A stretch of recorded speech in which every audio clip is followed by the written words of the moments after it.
ओम नमो भगवते वासुदेवाय।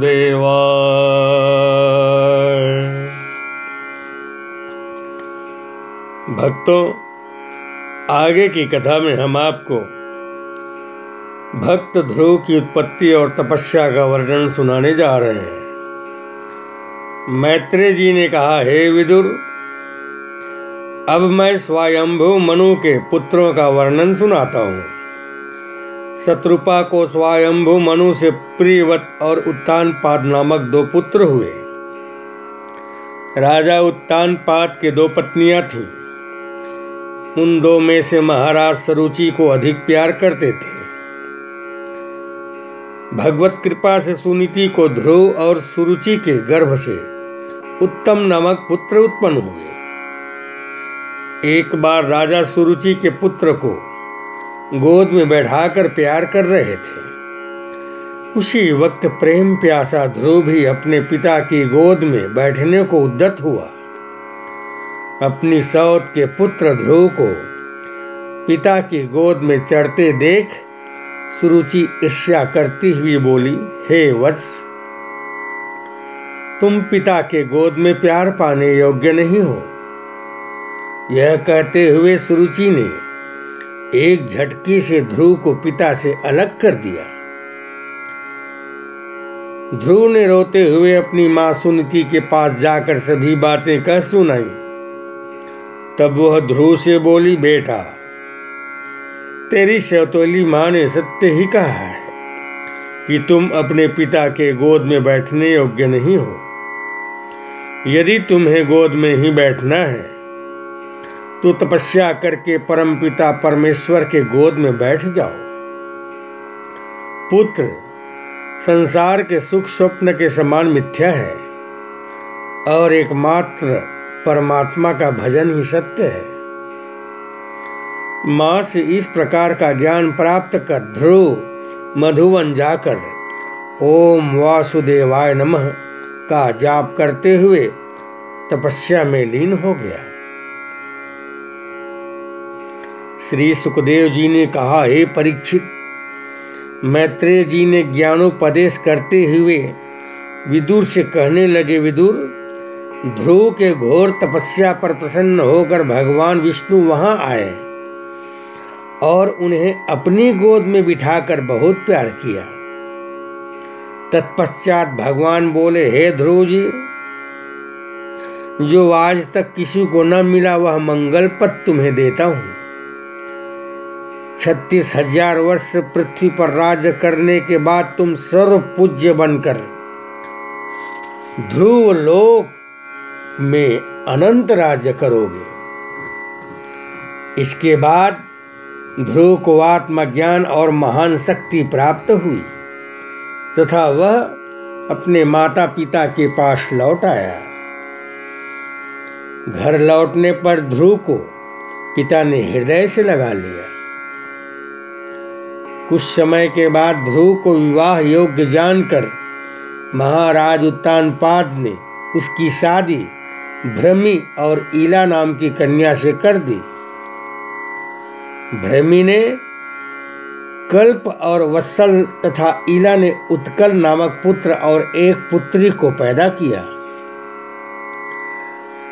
उत्कल एक बार शिकार में गया था जहां उसे यक्षों ने मार डाला।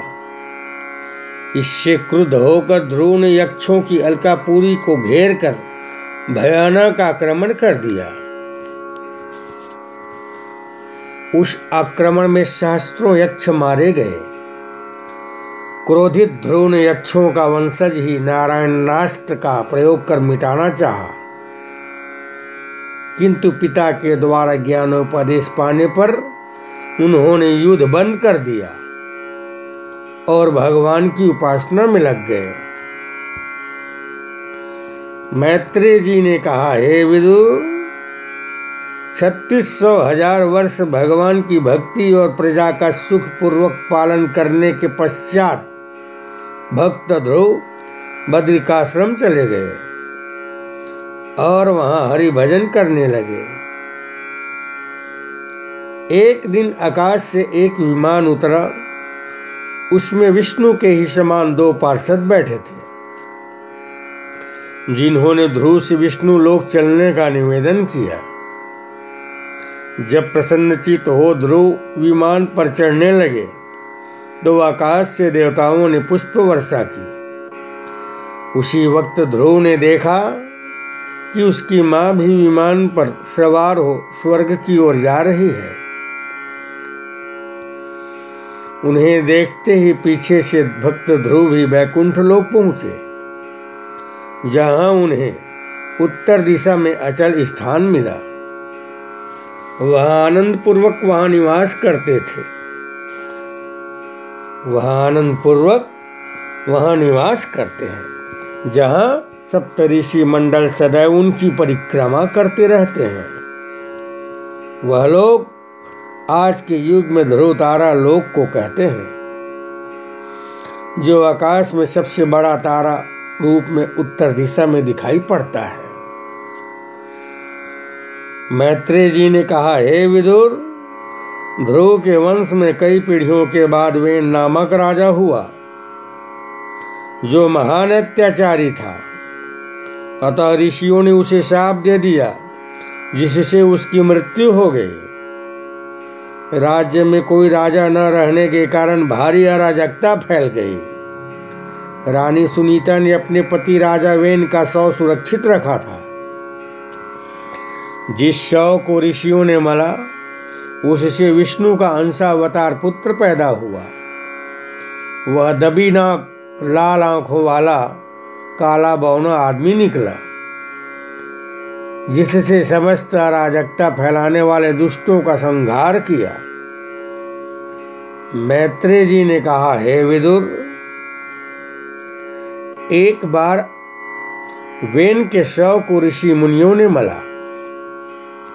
तब उसके दाहिने हाथ से विष्णु के अंश पुत्र तथा बाएं हाथ से लक्ष्मी की अंश एक कन्या पैदा हुई।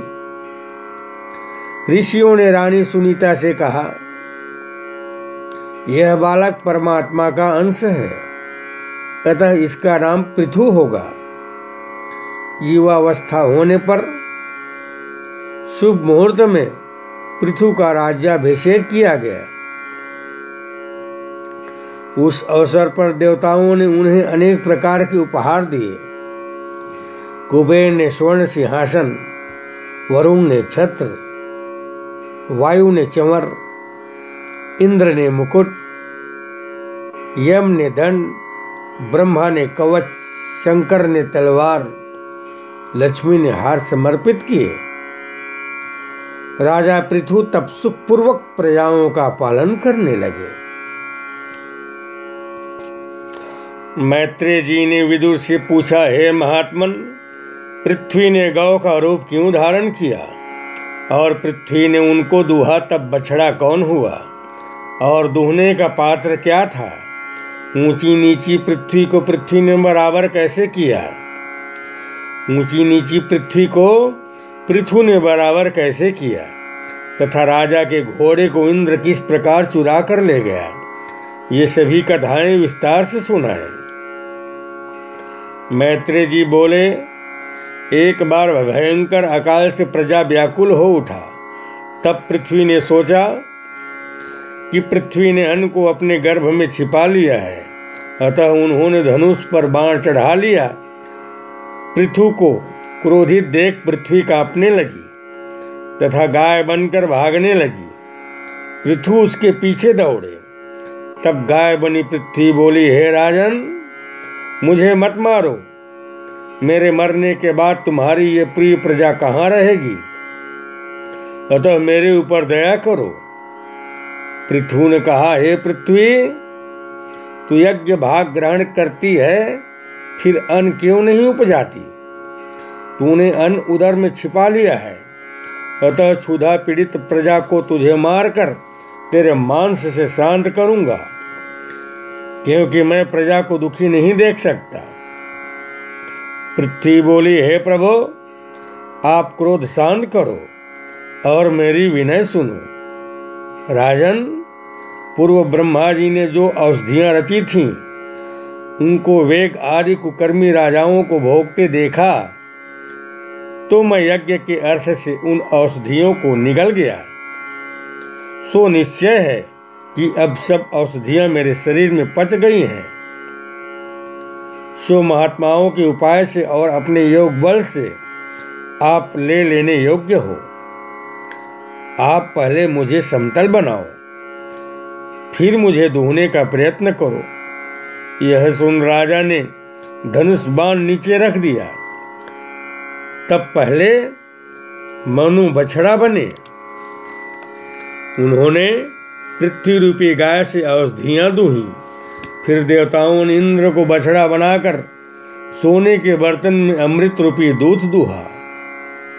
तत्पश्चात सभी देवी देवताओं, यक्षों, गंधर्वों से पृथ्वी से संपूर्ण पदार्थ सिद्धियां आदि अन्न वगैरह का दोहन किया। तब पृथु अत्यंत प्रसन्न हुआ और पृथ्वी को अपनी पुत्री की संज्ञा दी। ओम नमो भगवते वासुदेवाय। ओम नमो भगवते वासुदेवाय। ओम